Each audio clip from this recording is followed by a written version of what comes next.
Okay, so I recently completed Couch to 5K. And I was talking about this actually on one of the last calls with my script editor. And I said something to her on the lines of, well, I'm running. Like, if it's good enough for Murakami, it's good enough for me. So if you're new here, my name is Anna and I'm a writer and director. And I'm currently working on the second draft of my first feature film. I actually listened to the audiobook, Murakami's book, which is biographical. What I talk about when I talk about running. What I talk about when I talk about running. Yep, that's the right title. And it was so fascinating to hear him talk about his relationship to running and how that works alongside his writing practice. He actually says that he initially started off running because he previously worked a very physical job. I think it was like running a jazz bar. And then now that he decided that he wanted to write, he wanted to do something physical in order to maintain his fitness and not put on weight. I think I've started running for maybe a slightly different reason. I guess I started running because I wanted the discipline and consistency that came from running, also be able to apply that for my writing practice. Hey, so I just got back from doing my 40-minute run. So this is week 1 of training for a half marathon. So the program that I'm following is a 8-week program. So just before I started this, I finished doing Couch to 5K. So this week I've done swimming as cross-training and strength training on Monday. Then on Tuesday, I did a 35-minute run. And then yesterday, I did, I think it's 35 minutes of Pilates. And I also took a long walk yesterday. And then today, just did my 40-minute run. It was kind of rainy, but not too bad. It was just kind of like a light rain. So I did that. And okay, so I'm just going to do a little cool down stretch now. And then I'll do some Pilates later today for another strength training. And then rest day tomorrow. And then day after that, I have my big run. Well, it's not that big, but big for me. A 5-mile run, which I've not done before. So I'm a little bit nervous. Because I think today 40 minutes is probably maybe the longest I've run for. And I'm guessing that a 5-mile will probably take me an hour plus. So I guess, it'll be good. Tomorrow I'll have a nice rest day. And then I will do my best when it comes to the 5-mile run. Wish me luck.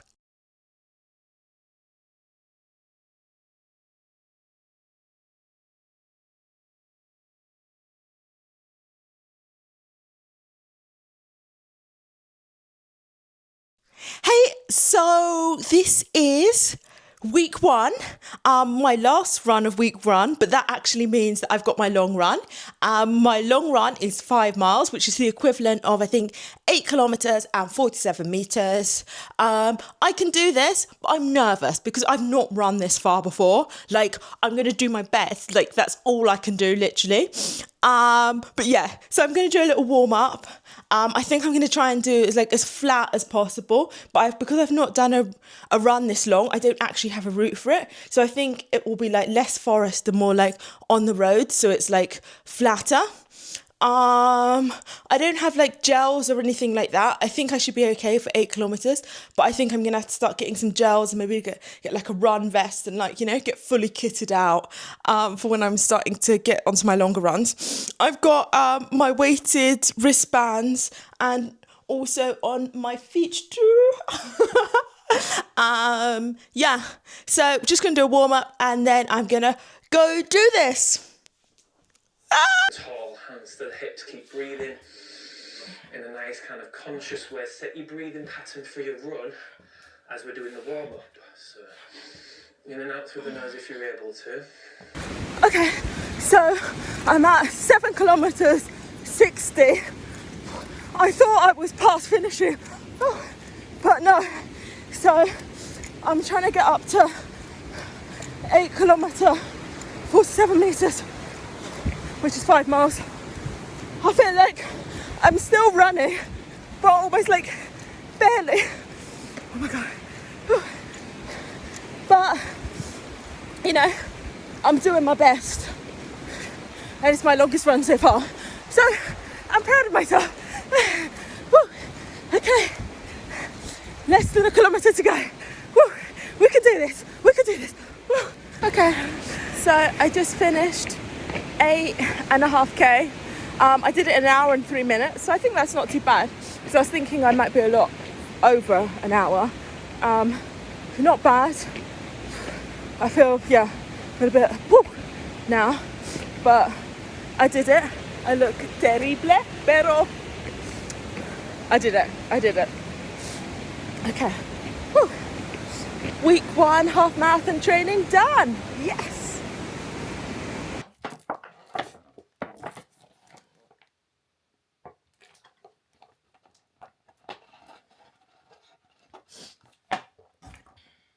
Hey, so I just finished my first 8.5 kilometre long run. So that's the first long run of week 1 done. So first step on my way to half marathon training.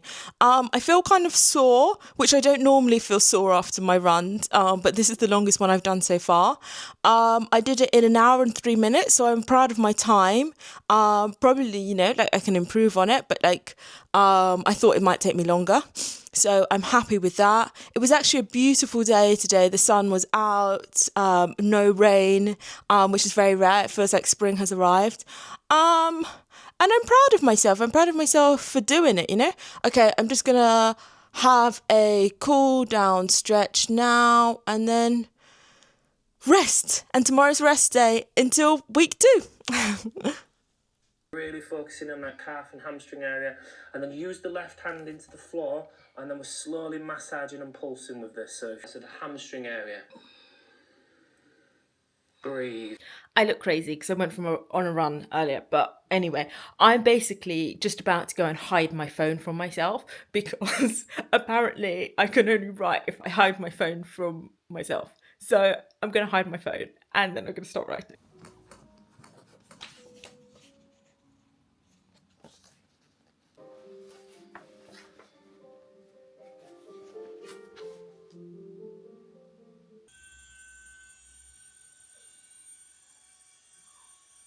Okay, so I'm going to give you a little update of where I'm at with my writing at the moment. So I'm still working on the outline for draft 2, or kind of like a prose outline. It's kind of currently sitting at around 15 pages, just kind of breaking down like the key plot points and the key events that are happening throughout the film. But I've kind of missed my tentative self-imposed deadline, but I am giving myself this weekend to finish it so I can send it to my script editor on Monday so I can move past this stage and move back into writing the actual draft. Yeah, because I think also I've been having little wobbles in myself with my writing, I'll read it back and I'll be like, oh my God, this is terrible. And then I'll give it a couple of days and I'll read it again and be like, actually, this is actually, this is quite good in some parts. This is not bad. Okay, it just needs a bit of refinement. So I think I'm getting out of my head and getting out of my own way and just actually getting on with it and boshing out some words. Well, not just words, because the words are already on the page. It's more about what's working and what's not working. Are my characters' core beliefs driving forward all of the different actions they're taking? Where is the conflict? Where is the tension? Is there enough? Are scenes actually playing out realistically based upon that character's values and previous behaviors? All of these things. But I'm feeling what I've gotten down today, I'm feeling it's actually in a pretty good place. So I think I'm just going to do a bit of refinement. I'm also putting in, I guess, some some subplots I've been working in today, but like one of the characters that I'm working on the subplots for that I feel like I know really, really well, and it's actually kind of like the easier thing to sprinkle in. So that's going to be quite fun for the rest of today. And then the social and political context that I want to add in, I kind of have a few ideas of like how I want to embed it into the world now. I've been thinking that I would like to do it through like TV and radio. And then also I was thinking about like what do you see like visibly outside, just in terms of like posters and adverts, whether they have political connotations or even stuff like graffiti, which kind of can give you an idea of like the society's attitudes and what's happening politically without actually like needing to be like super overt about it. You know, there is literally something that comes with when you speak your ideas out loud, because sometimes like with like my producer, sometimes I just like to have chats and like just verbalize my ideas out loud, because it's sometimes like when you actually say the thing, you're like, oh, it like starts to click in your own mind. That's where I'm at with my writing.